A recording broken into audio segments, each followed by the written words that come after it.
Há momentos na vida em que guardamos segredos por instinto, como quem protege um tesouro frágil. Eu nunca contei que a casa era minha quando me casei, e quando minha sogra descobriu, fez algo que me deixou sem palavras. Permita-me compartilhar essa história com você, leitor. Imagine uma pequena casa de alvenaria nos arredores da cidade, modesta nas dimensões, mas sólida como um refúgio. Toda vez que voltava do trabalho e via suas paredes avermelhadas, sentia um calor se espalhar pelo peito. Foram 5 anos de economia rigorosa, onde cada real foi investido em tijolos em vez de roupas novas, em tinta em vez de jantares fora. Cada prego martelado com minhas próprias mãos, cada detalhe planejado com esmero. Não tive escolha. Órfã aos 23 anos, recém-formada, tive que aprender a me virar sozinha depois que meus pais se foram num acidente que ainda me assombra nos sonhos. Deles, só me restou uma velha caixa de bétula careliana, com a tampa desgastada pelo tempo e cheia de fotografias amarelecidas. Essa caixa é nossa herança familiar, vinda da minha avó. Minha mãe costumava dizer: cuide bem dela. Hoje é meu bem mais precioso, o único vínculo tangível com o passado que me aquece as mãos. Na empresa onde trabalho como gerente sênior de atendimento ao cliente, sou reconhecida pelo profissionalismo. Mas o trabalho é apenas isso, uma rotina de chegar, executar e ir embora. À noite voltava para minhas 4 paredes, onde só o eco dos meus passos fazia companhia. Talvez continuasse assim não fosse por Santanisla Bogdanovich Krylov, o novo chefe de suprimentos. Alto, de postura impecável, com olhos cinzentos que pareciam enxergar além das aparências. Sempre que nosso olhar se cruzava, o coração acelerava sem permissão. E quando ele sorria? Na primeira semana, limitava-me a um aceno formal. Até notar detalhes estranhamente precisos. O café que aparecia na minha mesa, exatamente como gosto, com canela sem açúcar. As referências literárias que coincidiam com o livro que eu lia no momento. Você está lendo Pavlovsky? Perguntou certa vez, demorando-se perto da minha estação de trabalho. Suas histórias me faziam chorar quando era criança, respondi, surpresa com a sincronicidade.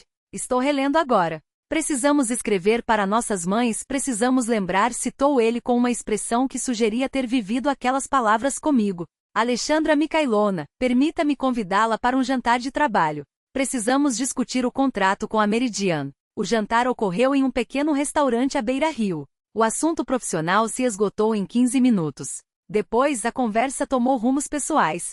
Mal me lembro do meu pai, confessou Santanisla, olhando para a água escura além da janela. Foi embora quando eu tinha 3 anos. Minha mãe diz que foi por outra mulher. Talvez seja verdade. Sua voz carregava uma melancolia velada. Na infância, inventava que ele era um espião em missão secreta. Bobagem, eu sei. Algo dentro de mim estremeceu não por pena, mas por identificação. Também era órfã, embora de outra maneira. E seus pais? Indagou ele, como se adivinhasse meus pensamentos. Morreram há 6 anos, respondi em voz baixa. Atropelados. Sua mão cobriu a minha num gesto espontâneo, quente e seguro. Não havia artificialidade naquele contato, apenas uma compreensão mútua que apertou minha garganta. Já era noite quando saímos. Ele insistiu em me acompanhar até em casa. Foi então, na esquina antes da minha rua, que senti um alerta interno. Não fale sobre a casa, sussurrou uma voz dentro de mim.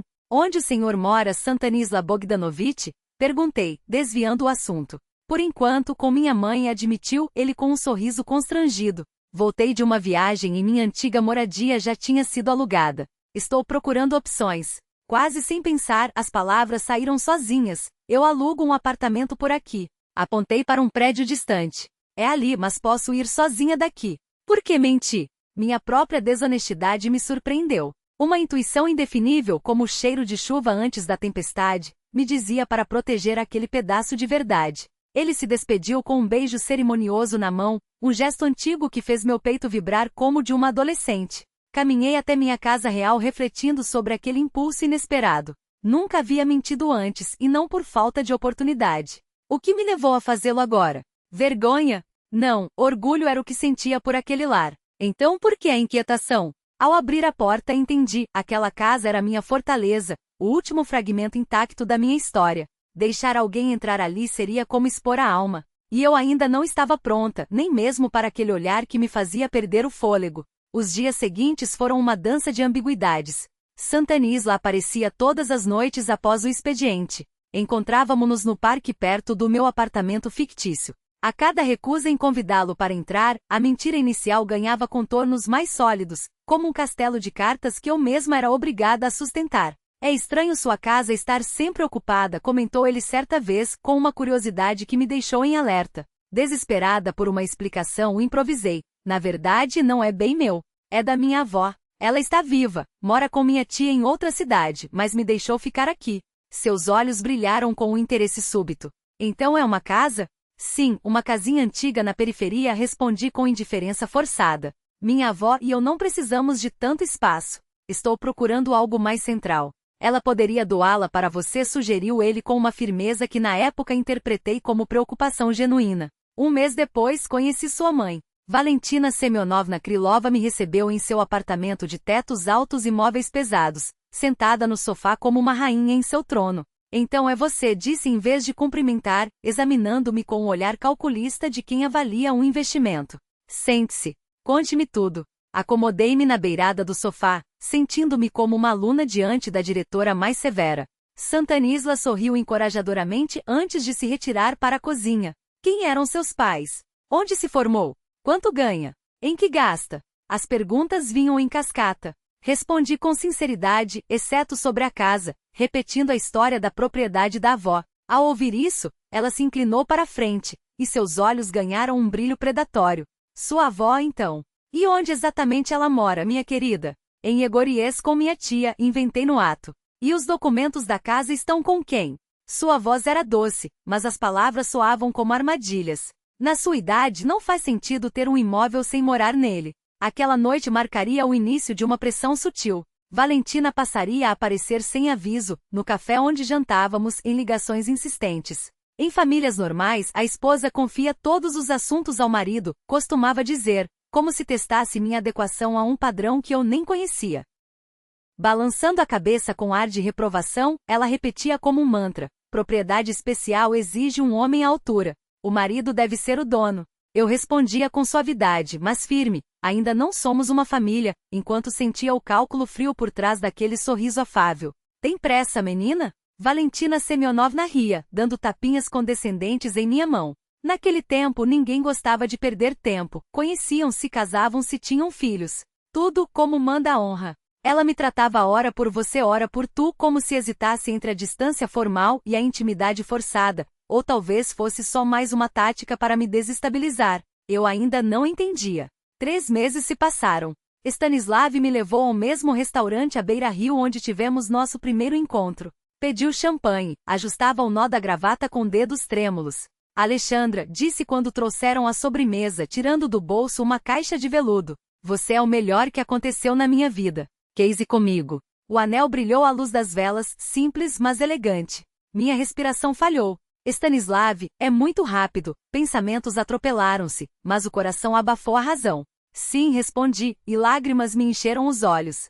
Pela primeira vez, a voz da lógica calou-se. Naquela noite, de volta ao meu verdadeiro lar, abri a caixa de joias e olhei as fotos dos meus pais, tentando imaginar o que diriam. Minha mãe, provavelmente, não se apresse, filha. Meu pai, que sempre confiou no meu juízo, talvez apenas observasse em silêncio. Os preparativos para o casamento viraram um campo minado onde eu me sentia uma intrusa. Valentina Semyonovna tomou as rédeas com mão de ferro. Que bobagem, vestido branco na sua idade. Bege é muito mais adequado.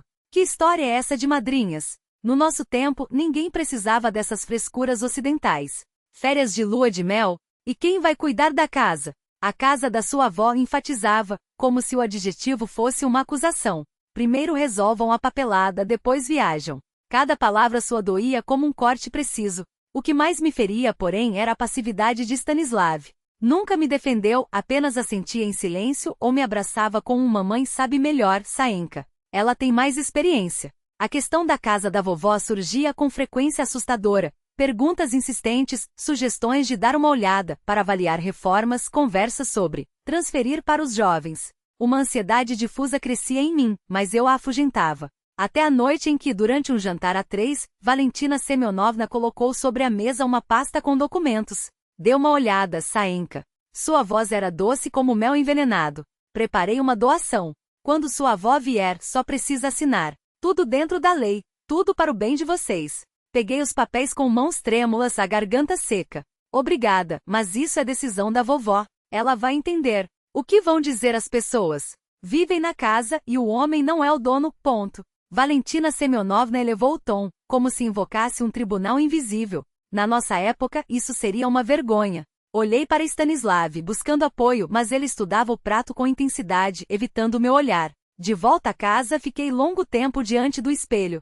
Quem era aquela mulher com o anel no dedo? O que estava fazendo? Por que a voz interior que sempre me protegeu agora soava tão abafada? Será que estou errada? Revirei cada momento, cada olhar na memória. Talvez seja só cuidado. Mas a frase morreu antes de terminar. Abri a caixa de joias, tirei a foto dos meus pais.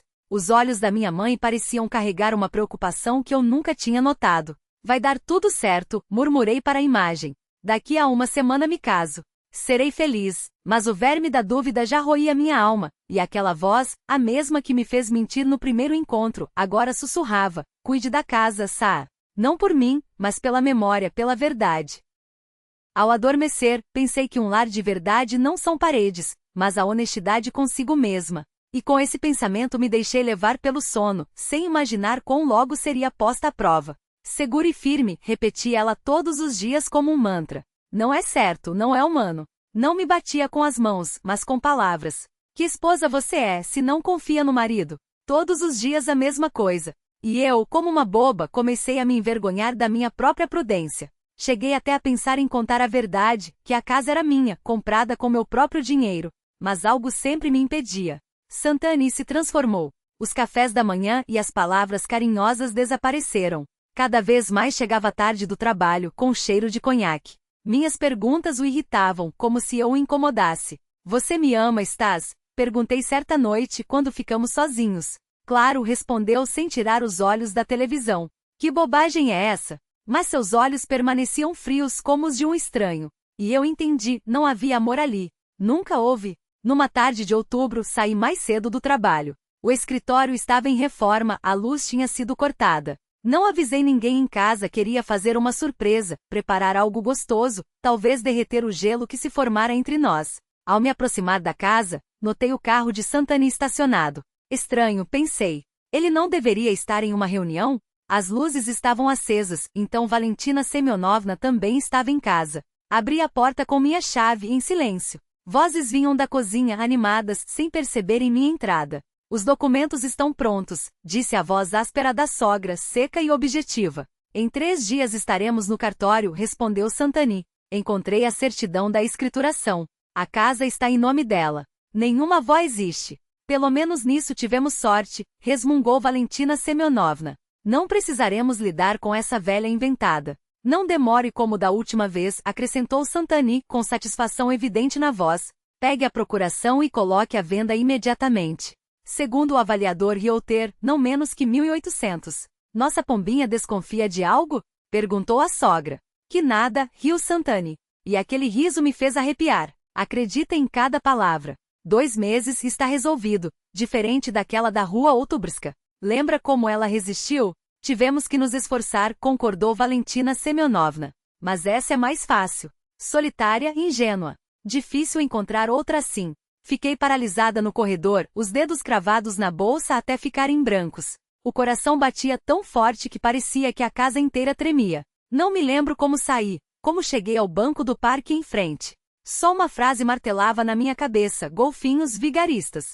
Queriam roubar minha casa. Os fragmentos da conversa se juntavam numa imagem aterrorizante. Aquela da rua Outubrska, então já havia outra vítima. Quantas mais? Quantas mulheres confiantemente perderam suas casas para aquele par? Lembrei-me da história de Santani sobre a infância sem pai. Agora entendia. Tudo mentira, calculada para despertar minha compaixão, para que eu me abrisse. Sua atenção era uma armadilha para uma mulher sozinha. E eu caí como um peixinho tolo. O sol já se punha quando me decidi a voltar. O mais difícil ainda estava por vir, entrar e fingir que nada tinha mudado. Representar a esposa confiante enquanto decidia o que fazer. Ao cruzar a porta, senti algo se quebrar dentro de mim, como gelo fino sob os primeiros passos da primavera.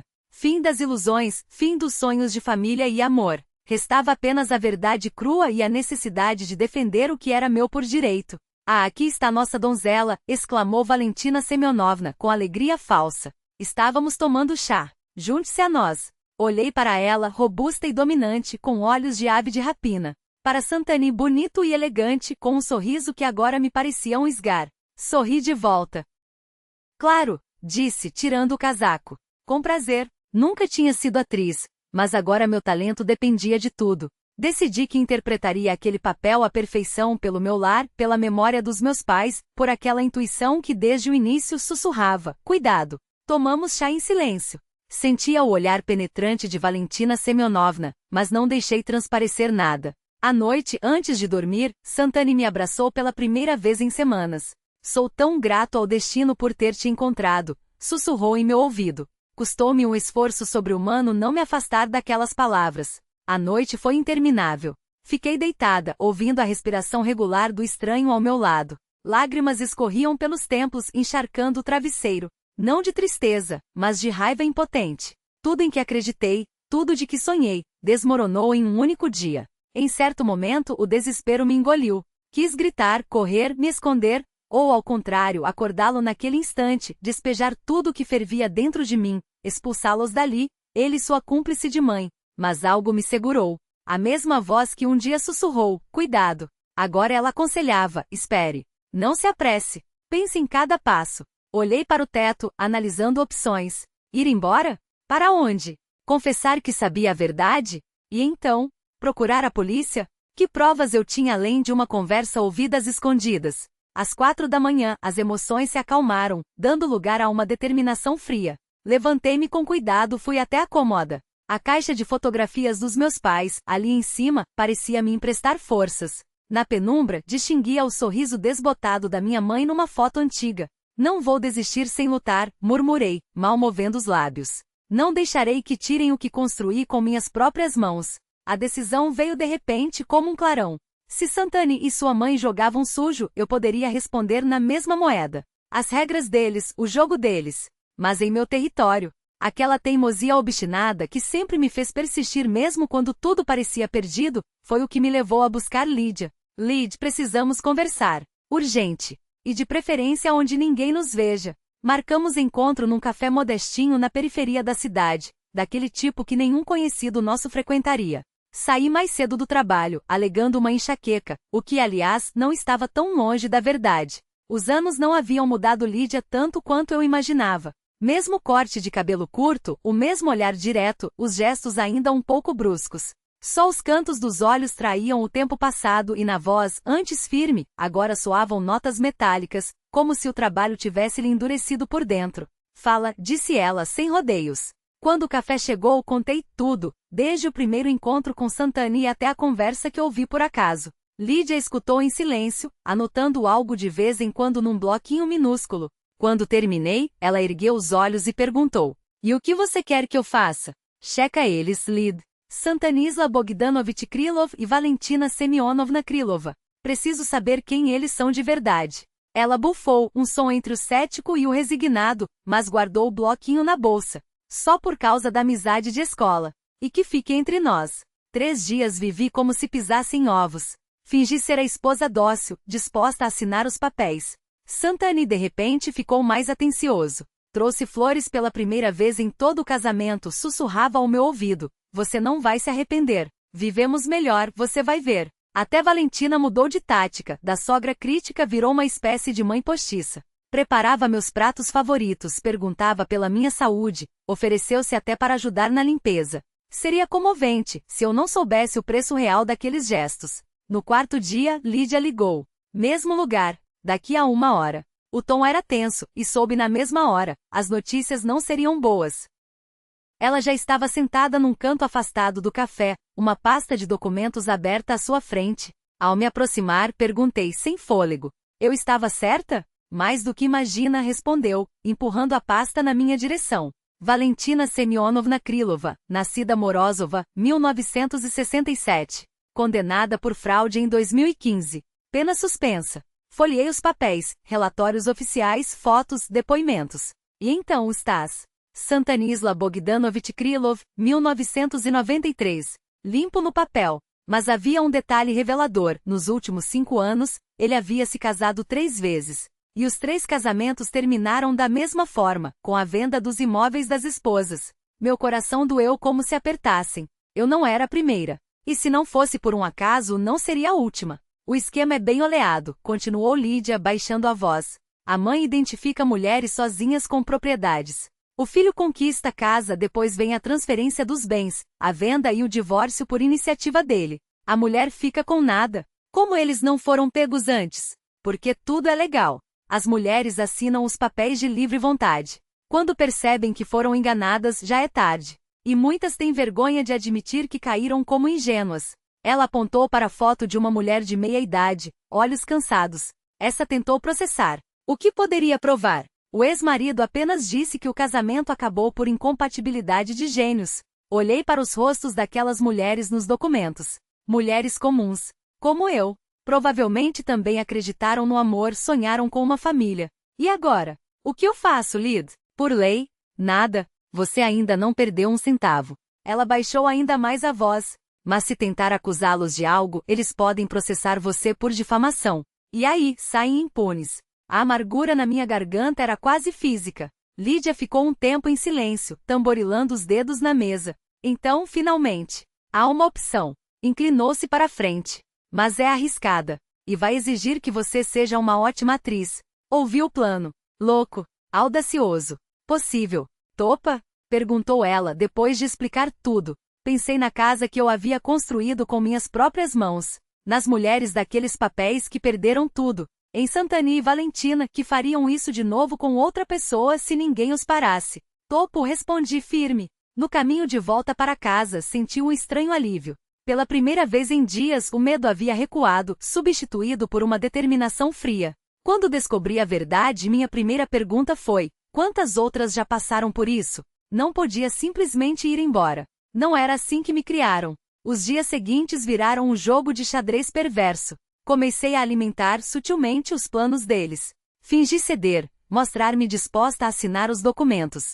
Sabe, Stas, disse certa noite, durante o jantar, acho que você tem razão sobre a casa. É muita responsabilidade, principalmente no inverno. Talvez devêssemos vendê-la e comprar algo menor. Ele quase engasgou de surpresa, trocou um olhar com a mãe. Você está falando sério? Completamente. Dei de ombros.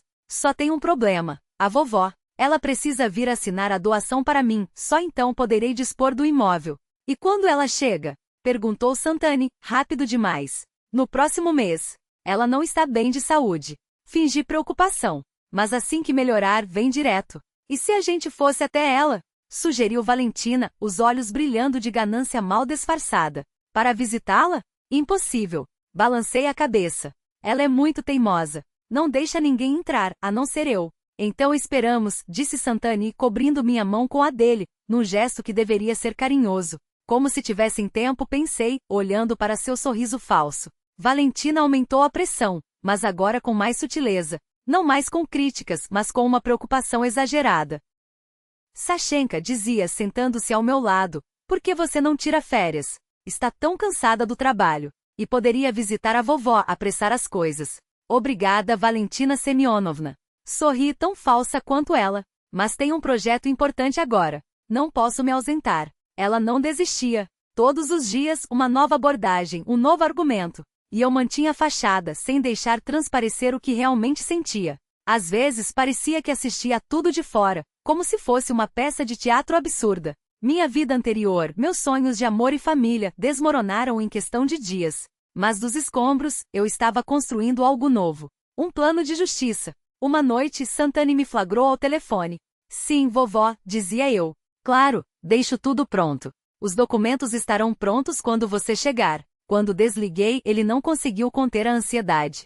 Era ela? Quando vem? Na próxima quarta. Respondi com um sorriso fabricado. Imagina, concordou com a doação. Diz que está na hora de eu ser a dona de fato. Santani me abraçou, rodopiando comigo pela sala. Que notícia maravilhosa, diziam seus olhos. Mas não era alegria por mim que eu vi ali. Era a fome da presa. E custou-me um esforço sobre-humano não demonstrar o nojo que sentia. Naqueles dias aprendi uma lição simples. A força de uma mulher não está na beleza ou na astúcia. Está na paciência. Na capacidade de resistir onde muitos desmoronariam. Na arte de transformar sua dor em arma. Como dizia minha avó, quem teme o lobo não entra na floresta. Mas eu não apenas entrava na floresta, preparava-me para enfrentar o predador em seu próprio território. A cada dia que se aproximava do desfecho, minha determinação se fortalecia. Não se tratava mais apenas de defender minha casa. Era vingança por todas as mulheres enganadas, pelos sonhos destruídos e pelas esperanças roubadas. O jogo do gato e do rato chegava ao fim. Mas quem capturaria quem? Essa era a grande questão. Na terça-feira à noite, véspera da chegada da avó, jantávamos os três em silêncio tenso. A expectativa pesava no ar como o calor abafado antes de uma tempestade. Santani olhava para o relógio a cada minuto, como se contasse os segundos para um evento decisivo. Valentina Semyonovna, normalmente tagarela, estava incomumente calada. Amanhã é o grande dia, disse eu, servindo o chá. Precisamos deixar tudo pronto para a chegada da vovó. Onde ela vai ficar? Valentina Semyonovna inclinou-se para a frente, a voz carregada de uma curiosidade forçada. Não aqui, respondi balançando a cabeça. A vovó não gosta da agitação da cidade. Alugou uma casinha em Mikhailovka. Lá é tranquilo. Vamos até ela amanhã. Por que não aqui? A pergunta de Santani soou como um alerta mal disfarçado. Afinal, era este o assunto em questão. Suspirei, fingindo resignação diante dos caprichos de uma idosa teimosa. Ela é desconfiada da velha escola. Quer nos conhecer em território neutro, especialmente o meu marido. Lancei um olhar de relance para Valentina Semyonovna e a minha sogra, antes de assinar qualquer papel. Uma mulher sensata, completou ela, mas seus olhos traíram um lampejo de ansiedade. Muito, concordei. Trabalhou a vida toda no Serban. Sabe contar cada copeque. Essa informação provocou outra troca de olhares entre mãe e filho. Fingi não notar. E os documentos? Santani perguntou, como se a ideia tivesse acabado de lhe ocorrer. A doação está tudo pronto? Sim, o tabelião estará no local. Tabelião? Valentina Semyonovna engasgou com o chá. Por que tanta burocracia? Foi a vovó quem exigiu. Quer que tudo seja por lei. Abri as mãos em um gesto de impotência. Vocês não a conhecem. Se algo não estiver exatamente como ela quer, pode desistir de tudo. O resto da noite transcorreu em um silêncio carregado. Sentia seus olhares analisando cada um dos meus movimentos, mas mantive a calma. Separei as roupas para o dia seguinte, verifiquei a bolsa, tararei uma melodia baixinho. Quando Santani finalmente adormeceu, escorreguei para fora do quarto e liguei para Lídia. Tudo pronto, sussurrou ela do outro lado da linha. A casa está alugada. Margarida Stepanovna está em posição de combate. Lembre-se, saem exatamente às 2, nem um minuto antes. Os outros já estarão no local. Os documentos estão assinados, as ordens emitidas. Ao voltar para a cama, ouvi vozes abafadas vindo do quarto de Valentina. Santani não dormia, discutia algo com a mãe. Parei, ouvindo com atenção. Precisamos verificar os documentos. Fragmentos de frases chegavam até mim. Se a casa estiver no nome da velha, a doação tem que ser feita. Depois, venda imediata. O corretor já está esperando. Não se apresse, a mãe o repreendeu. Primeiro vamos ver que tipo de velhinha é essa que apareceu. Só consegui dormir quase de manhã, com a sensação de que uma batalha decisiva se aproximava. E estava certa. O dia amanheceu claro, quase veraniego, apesar de ser final de outubro. O sol filtrava-se pelas folhas amarelas das árvores, transformando-as em moedas de ouro. A natureza parecia me dizer: você está no caminho certo. Vesti-me com simplicidade mas elegância, um vestido azul marinho, brincos de pérola, presente de minha mãe. Levei comigo a caixa de bétula. Sua presença me dava força. Santani estava estranhamente atencioso. Abria portas, perguntava como eu me sentia. Valentina Semyonovna vestira um taier severo, como se fosse a uma reunião de negócios. Não pude evitar um sorriso ao pensar que tipo de negociação os esperava. Às 2 em ponto, entramos no carro. Eu ao volante, só eu conheço o caminho, Santani no banco do passageiro, a sogra atrás. À medida que nos afastávamos da cidade, o clima no carro mudava. A tensão dava lugar a uma excitação mal disfarçada. Eles sentiam a presa próxima e perdiam a cautela. Quanto você acha que um imóvel desses vale? Santani perguntou como se a pergunta fosse casual, enquanto observava as casas de veraneio que passavam pela janela. Não faço ideia, nunca perguntei, dei de ombros. Mas a vovó diz que é seu único bem de valor. Não se preocupe, ele acariciou meu joelho. E precisei de toda a minha força de vontade para não recuar. Juntos, a gente decide como usá-lo. Valentina Semyonovna inclinou-se para a frente, apoiando os cotovelos no banco. E o terreno? É grande. Tem infraestrutura? Uns 600 metros quadrados. Água, luz, gás, recitei as informações decoradas. Depois da transferência dá para colocar à venda na mesma hora, observou a sogra, com a praticidade de uma corretora experiente. Compradores para imóveis assim não faltam. Mas a gente ia morar lá, fingi surpresa. Ou pelo menos era o que você dizia, Santani. Claro, claro. Ele concordou apressado, lançando um olhar de advertência para a mãe. Só estou considerando todas as opções. Eles já calculavam os lucros mentalmente, sem sequer se dar ao trabalho de manter as aparências. Uma onda de amargura me invadiu. Poderia tê-lo amado de verdade. Poderia ter construído uma família, tido filhos. Todas aquelas possibilidades apagadas pela ganância. Mikhailovka nos recebeu com seu silêncio dourado de folhas caídas. Guiava com segurança pelas ruas estreitas até parar diante de uma casa de tijolos com telhado verde. Chegamos, anunciei. A vovó nos espera. No alpendre, uma senhora idosa vestia um vestido antigo e um colete de tricô. Margarida Stepanovna, aposentada, ex-atriz de um teatro local e amiga de Lídia. Seus cabelos brancos estavam presos em um coque severo, e ela seguria uma bengala, embora não precisasse dela. Sashenka! Exclamou, abrindo os braços. Corri até ela, abraçando-a como se fosse sangue do meu sangue. Havíamos ensaiado aquele momento na véspera. Vovó, estes são meu marido, Santani, e sua mãe, Valentina Semyonovna. A avó os examinou com aquele olhar característico dos velhos, uma mistura de desconfiança e condescendência. Entrem, o chá já está pronto, disse ela, arrastando a bengala com um ruído calculado, e dirigiu-se para dentro. A casa era simples, mas acolhedora. Toalhas de renda, almofadas bordadas, fotos em molduras, Lídia havia caprichado nos detalhes. Sentamo-nos à mesa, repleta de bolos caseiros e compotas. A avó servia aos convidados fazendo perguntas, estudando Santani com atenção. Ele estava mais encantador do que nunca, elogios, sorrisos, histórias da infância. Valentina Semyonovna mantinha a conversa, mas seus olhares para o relógio eram cada vez mais frequentes. Bom, a avó finalmente disse, enxugando os lábios com um guardanapo. Chegou a hora de tratarmos do que nos trouxe aqui. Você quer, comecei, que eu lhe dê a casa. Doar, corrigiu Santani, com um tom de falsete profissional. Se não se importa, claro. Alexandra fala de você com tanto carinho. Parece-nos a decisão certa. Certa para quem?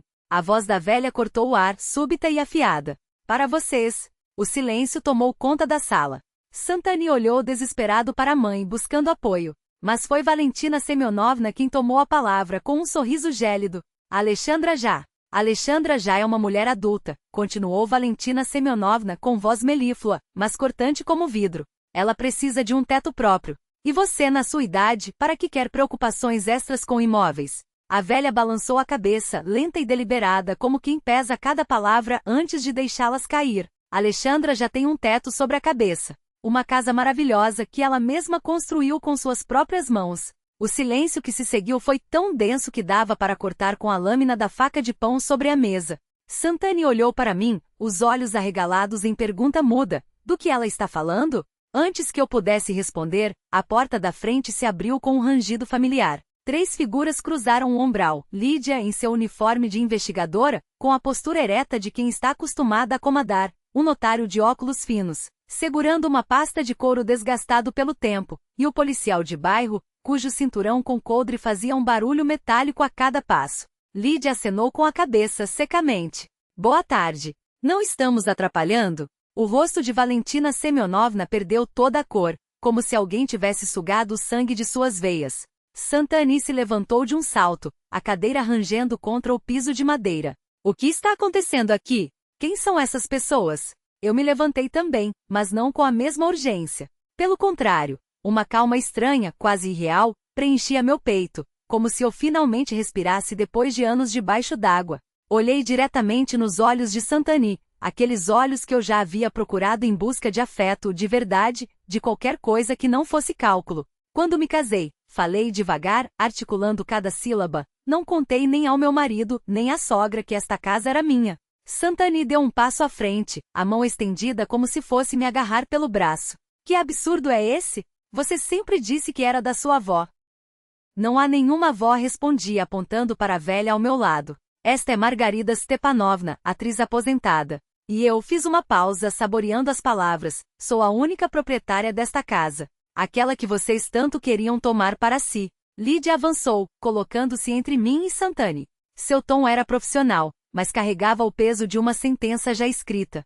Santani Bogdanovich Krylov e Valentina Semyonovna Krylova, anunciou, olhando alternadamente para os dois. Temos motivos para suspeitar que vocês planejavam um golpe de grande porte, além de crimes semelhantes cometidos anteriormente. Isso é calúnia, gritou Valentina Semyonovna, levantando-se com tanta força que a cadeira tombou para trás. Não fizemos nada. Não fizeram, corrigiu Lídia, calma como um lago gelado, porque não tiveram tempo. Ela indicou com um gesto discreto um pequeno dispositivo escondido debaixo da toalha da mesa. Meus olhos encontraram os de Santani, e vi o momento exato em que a compreensão o atingiu, o desmoronamento de um castelo de cartas, a queda livre de um plano que ele julgava perfeito. Seu rosto se contorceu, a máscara de encanto desabando como gesso molhado. Ele estendeu a mão novamente à voz quebrada. Isso é um mal-entendido. Você sabe que eu te amo. Recuei mais um passo. O cheiro de cera de velas e madeira envelhecida do corredor me envolveu, como se a própria casa me protegesse.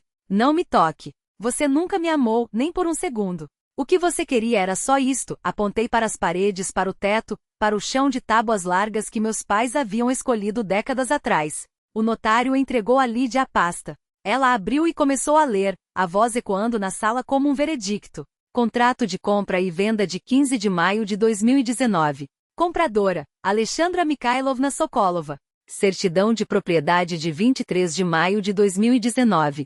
Extrato do registro imobiliário de ontem, confirmando que a única proprietária é Alexandra Mikhailovna Sokolova. Isso é uma armadilha. Valentina Semyonovna se lançou em direção à porta, mas o policial bloqueou seu caminho com um movimento rápido. Valentina Semyonovna Krylova, disse Lídia, agora em tom oficial, quase cerimonioso. Você está detida sob suspeita de fraude. Tem o direito de permanecer em silêncio. Observei o desmoronamento deles não com triunfalismo, mas com uma serenidade profunda, como quem vê a maré baixar depois de uma tempestade.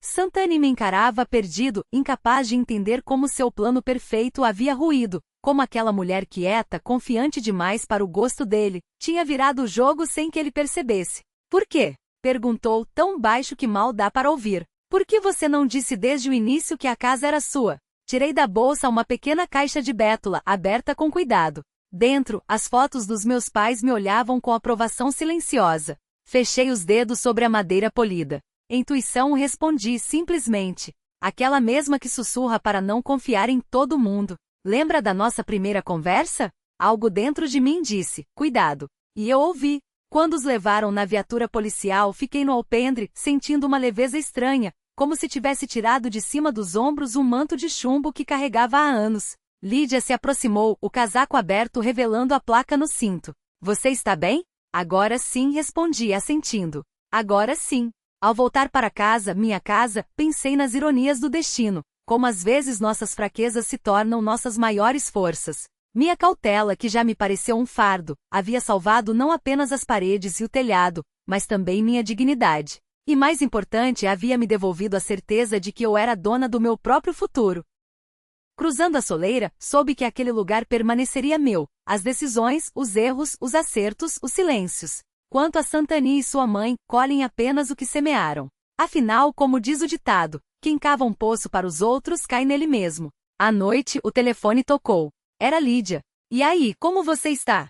Sua voz carregava uma preocupação genuína, daquelas que só vem de quem realmente se importa. Estou livre, respondi. E naquela palavra única cabia tudo, o alívio, a vitória silenciosa, a paz de quem finalmente se reencontrou. Ela fez uma pausa antes de continuar, como se pesasse cada sílaba. Você não salvou só a sua casa, Sasha. Pode ter salvo uma dezena de mulheres de cair nas mãos daqueles vigaristas. Eles estão atrás das grades por causa de você.